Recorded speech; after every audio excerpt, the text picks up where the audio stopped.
I'm here with Kris Littlejohn, long time second of Hikaru Nakamura. Kris, how many years has it been since you have been working with Hikaru?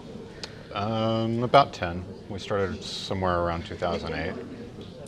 Right. Over here in the two games that we have seen until now, Hikaru has been playing at lightning speed in the opening almost in both the games, and he's clearly well prepared. How much of it would you say is your influence in that? I, I think I can probably take a decent amount of credit for both of the games. Not sure I want as much credit for the last game, but it's still yeah. I, I've done quite a bit of work on both of those lines.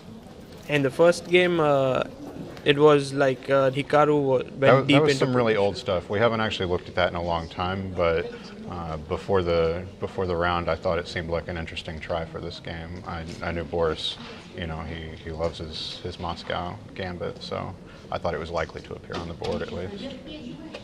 And what about the second game? What That was exactly went wrong? so C5 was a really nice idea by Dubov that I'd never considered honestly. So. But it seemed like the computers kept giving equal. So is it? It is equal, but it's very hard for black to play, and in rapid, it's not surprising that eventually you're going to crack. Yeah, but Hikaru kind of saved it with d5 and stuff. But I think in the end, in the end, he's just getting mated basically.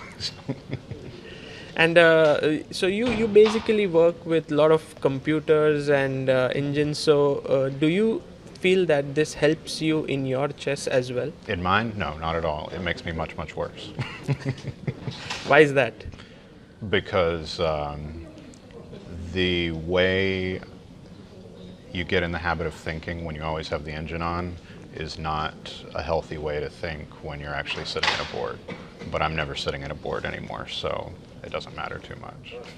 So you have no plans of playing chess competitively? No, I stopped about 10 years ago. But all these opening lines that you have prepared deep into it, that could be useful for you. It could, but I mean, first of all, those lines are his, they're not mine. It would be fairly useless for me to go use some fantastic novelty to win a under 2400 prize or something when he could use it in like the candidates or something. That would, not a good trade. What would be your advice to some players who would like to be seconds and who would like to help top players? Because clearly many of the top... I'm in kind of a unique situation. I'm not sure too many people at my level could really get a chance to do this. It doesn't mean that they wouldn't be able to if they ever got the chance, but I don't think most players are looking for someone to do what I'm doing. So if you would have to say one reason why Hikaru has stuck with you and is working with you, what would that be? I guess it's worked. He was about 2680 when we started working, and now he's 2780. So that's a pretty big jump. Those 100 points are not the easiest 100 points to get, but as long as it's working, why not? And what would you say is Hikaru's strength, one single strength, which has helped him to move to 100 points, since you started working with him? It's really his, what's the right way to say it? You could say aggressive, but that's not really what I want to say. It's his perseverance at the board, especially. Like he's just an amazing fighter. He's always pushing for the most, whether it's an equal position trying to win or it's a bad position trying to hold. He's always pushing really hard. He gives every game everything he has.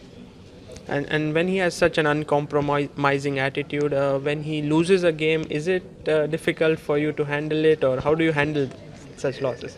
Sometimes it is. It's not difficult for me. That's probably one of my main strengths, is that I'm very calm. It's not going to upset me. It's going to upset him. So I try to be the stabilizing influence.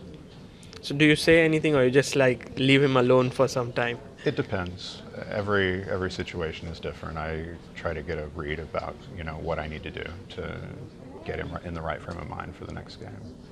And final question. Right now, Hikaru played the chess 960 match against Carlsen. Yeah. Were you also helping him in that? And I was a little, but I was not in Norway, so I was doing it remotely from home, and there's not a whole lot you can do, Yes. to be honest. But they got the positions a little bit beforehand, and then they played 2 games with the same position. So at least going into the second game, I could have worked on something for an hour to at least find out, the first couple of moves, like what's a good idea and what's something to avoid. did you enjoy doing that, or was it too tough? No, it was different. It wasn't too tough because there was no pressure, because obviously they're both in the same boat. Magnus is going to know like the first move pretty much, and same deal for Hikaru. So, but how would you work on this? Are the engines helpful, or? Well, they're still helpful. I mean, they actually, computers are probably further ahead of us at 960 than they are at classical normal chess. chess. Oh, okay. Yeah, that's something that a misconception that people used to have. Not so much anymore, but they thought that the reason the computers were so good was because they have these opening books and they have this massive amount of knowledge that humans could never remember. But really, it's calculation. And if you take away our opening book and take away the computer's opening book, then they have a bigger advantage. So, if you had to choose between normal chess and chess 960 for the future of chess, what would you choose? Well, I would have to choose normal chess. 960 would put me out of a job. Well, thank you so much, Kris, for this conversation, and wish you all the best. Thank you.